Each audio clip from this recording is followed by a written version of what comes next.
Saudara-saudara yang dikasihi oleh Tuhan, hari ini di Minggu Paskah yang kelima, kita akan bersama-sama merenungkan firman Tuhan dengan tema Allah itu baik. Saudara, menurut saudara-saudara, Allah itu baik atau tidak?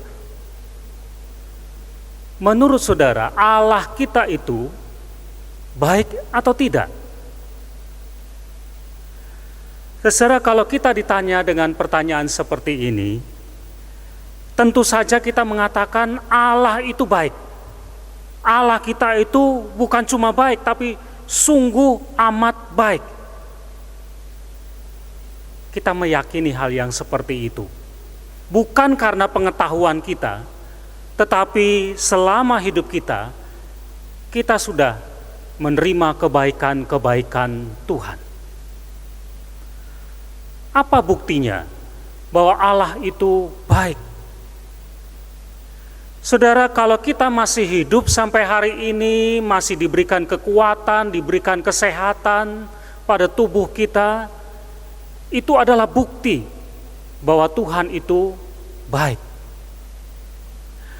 Kalau kita diberikan tubuh yang sehat sehingga kita bisa bepergian, kita bisa melakukan aktivitas kita, itu bukti bahwa Tuhan itu baik. Kalau setiap hari kita masih menerima berkat rezeki, ada makanan, minuman yang masih kita bisa nikmati, itu semua adalah bukti bahwa Tuhan itu baik. Kalau kita masih aman, kita masih terlindung sampai hari ini, itu adalah bukti bahwa Tuhan itu baik. Dan masih banyak lagi bukti yang bisa kita buat, yang bisa kita daftar tentang kebaikan-kebaikan Tuhan. Jadi saudara, kita mengakui sebagai orang yang percaya kepada Tuhan bahwa Allah kita itu baik. Tetapi saudara, sekarang persoalannya seperti ini. Bagaimana kalau kita menghadapi masalah dalam hidup kita? Bagaimana kalau kita mengalami kecelakaan? Bagaimana kalau tubuh kita sakit dan tidak bisa disembuhkan? Bagaimana kalau kita hidup di dalam kekurangan? Bagaimana kalau kita mengalami saat-saat di mana kita berdoa dan meminta sesuatu kepada Tuhan dan Tuhan tidak menjawab doa kita dan lain sebagainya? Pada saat-saat seperti itu, masihkah kita berkata bahwa Tuhan itu baik? Ketika hidup kita baik-baik saja, ketika segala yang terjadi dalam hidup kita seperti yang kita inginkan, mudah sekali bagi kita untuk mengatakan bahwa Tuhan itu baik. Tetapi ketika kita mengalami pergumulan, ketika kita mengalami masalah dalam hidup kita, tidak mudah untuk mengatakan Allah itu baik. Pernah ada orang datang kepada saya dan menceritakan masalahnya, menceritakan pergumulannya yang memang begitu berat. Pada saat seperti itu, saya mengatakan kepada dia, di tengah-tengah masalahmu, Allah itu tetap baik. Apa yang terjadi, saudara? Mendengar pernyataan saya yang mengatakan bahwa Allah itu tetap baik dalam segala keadaan, dia marah. Dia langsung berdiri dan pulang. Saya juga pernah mendampingi seseorang yang sakit. Dia sudah berdoa kepada Tuhan supaya penyakitnya ini disembuhkan. Tetapi dokter mengatakan kepada dia, penyakit ini tidak bisa disembuhkan. Dia kehilangan imannya. Dia bertanya kepada saya, benarkah Tuhan itu baik? Padahal dia adalah seorang yang beriman kepada Tuhan. Saudara, ini yang terjadi dalam kehidupan kita. Di tengah pelbagai masalah, di tengah pelbagai pergumulan yang kita hadapi, tidak mudah untuk mengatakan bahwa Allah itu baik. Pertanyaannya sekarang adalah begini, saudara. Apakah masalah hidup yang kita hadapi itu adalah bukti bahwa Tuhan itu tidak baik?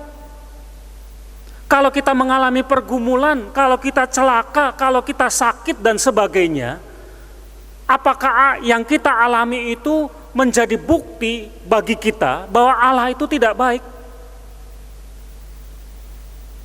Tidak, saudara-saudara. Apapun yang kita hadapi dalam hidup kita, bahkan sekalipun kita mengalami kesusahan, kita mengalami penderitaan, Allah itu tetap baik. Kita tidak bisa mengukur kebaikan Tuhan hanya dari masalah-masalah hidup yang kita hadapi. Tadi dikatakan di awal, kalau sampai hari ini kita masih ada, sekalipun kita mengalami penderitaan dalam hidup kita, itu sudah merupakan bukti bahwa Tuhan itu baik. Jadi tidak bisa, saudara, ketika kita mengalami masalah, ketika kita mengalami pergumulan, lalu kita mengambil kesimpulan bahwa Allah itu tidak baik. Lihat seluruh hidup yang kita jalani. Lihat berapa banyak berkat yang sudah kita terima dari Tuhan dalam bentuk apapun. Coba buka mata hati kita untuk melihat lagi kehidupan yang sudah kita jalani. Kalau bukan karena Tuhan baik kepada kita, kita tidak ada sampai hari ini. Yakinlah, saudara, bahwa Allah itu baik kepada kita. Saudara-saudara yang dikasihi oleh Tuhan Yesus, mari kita memperhatikan firman Tuhan yang tadi kita baca, yang tadi kita dengarkan. Saudara, firman Tuhan ini berbicara tentang seorang janda miskin yang memberikan persembahan. Saudara, suatu kali Tuhan Yesus duduk di dekat peti persembahan di bait Allah. Jadi itu adalah tempat di mana orang lalu lalang untuk keluar dan masuk ke bait Allah untuk mereka beribadah kepada Tuhan.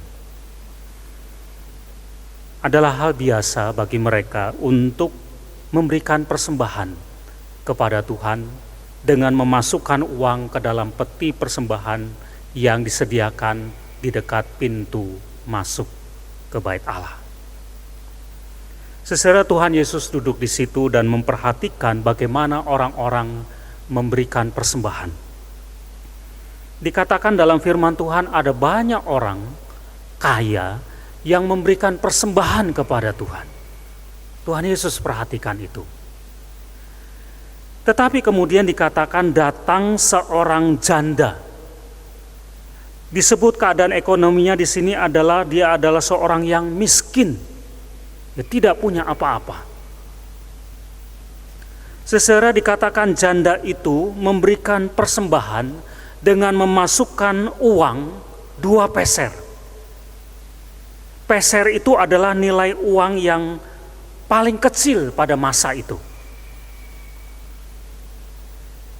Saudara, menariknya adalah ketika Tuhan Yesus membandingkan pemberian dari orang-orang kaya dan kemudian pemberian dari janda miskin ini, maka Tuhan Yesus mengatakan kepada murid-muridnya bahwa janda miskin ini memberi lebih banyak daripada semua orang yang lain.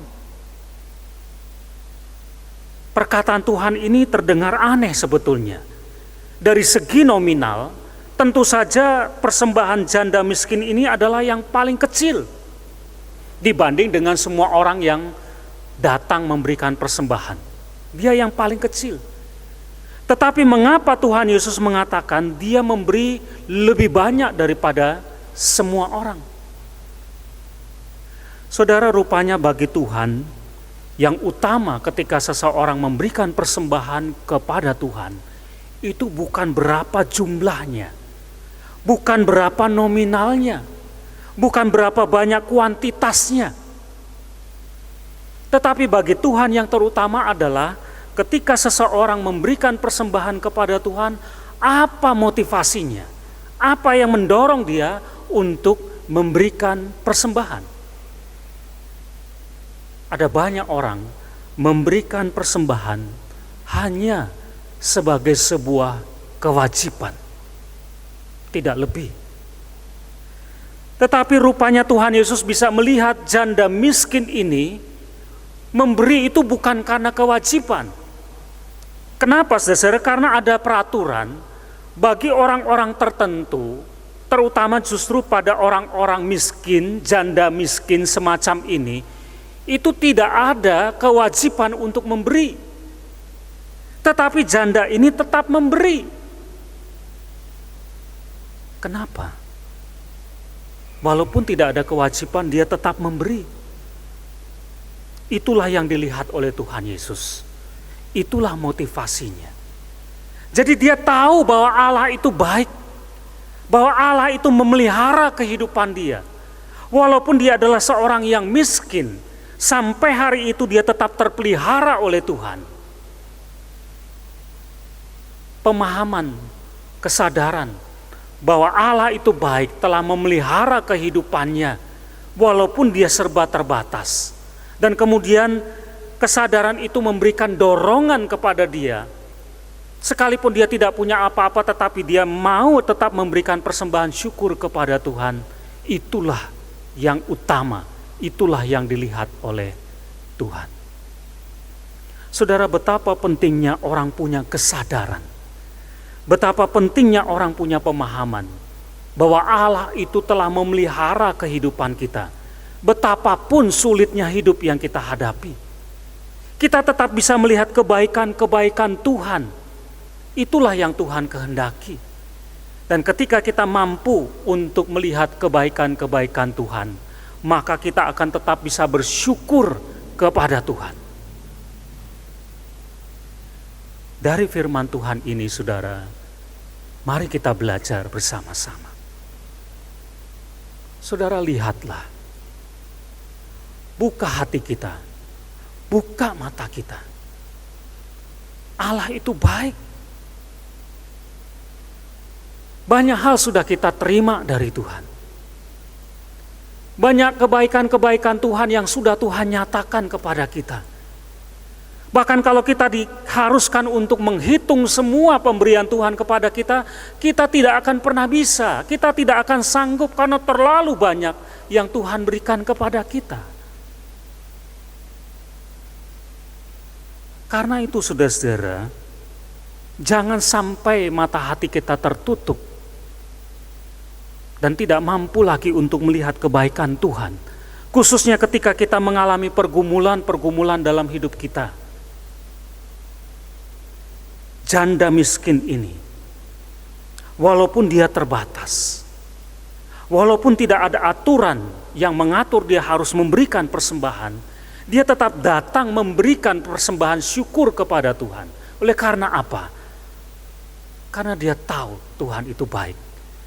Karena dia tahu Tuhan sudah memelihara hidupnya. Saudara, satu kali ada seseorang berduka cita karena anaknya laki-laki berumur 9 tahun itu meninggal.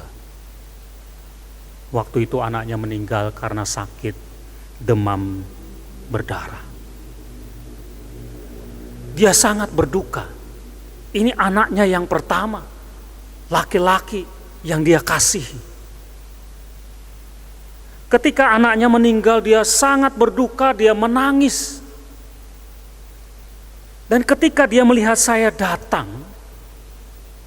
dalam tangisnya itu dia bertanya kepada saya, "Pak, apakah Tuhan itu baik? Kalau Tuhan itu baik, kenapa saya berduka?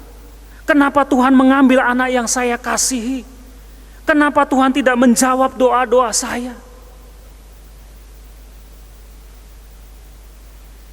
Pada waktu itu saya tidak bisa menjawab apa-apa. Dia sangat berduka. dan dia mempertanyakan kebaikan Tuhan di dalam duka citanya. Sesaat setelah itu, mungkin karena dia kecewa, dia undur dari kehidupan bergereja. Dia tidak datang lagi beribadah seperti yang selama ini dia lakukan setiap hari Minggu. Dia mundur dari semua tugas pelayanan yang pernah dia lakukan. Setahun, 2 tahun, 3 tahun, sampai 6 tahun. 6 tahun kemudian baru kemudian dia kembali muncul di gereja. Dia kembali datang beribadah kepada Tuhan. Dan ketika diberikan kepercayaan kembali untuk melayani, dia mau. Saudara, saya bertanya kepada dia, kenapa dia bisa balik lagi? Dia yang kecewa karena merasa Tuhan itu tidak baik, sekarang kok bisa dipulihkan kembali? Apa yang terjadi? Maka dia bersaksi kepada saya dengan mengatakan begini, saya terlalu egois karena saya telah mengukur kebaikan Tuhan hanya dari satu peristiwa buruk yang saya alami. Padahal selama ini hidup saya sudah diberkati oleh Tuhan. Sejak saya ada di dunia ini, saya sudah menerima kebaikan-kebaikan Tuhan.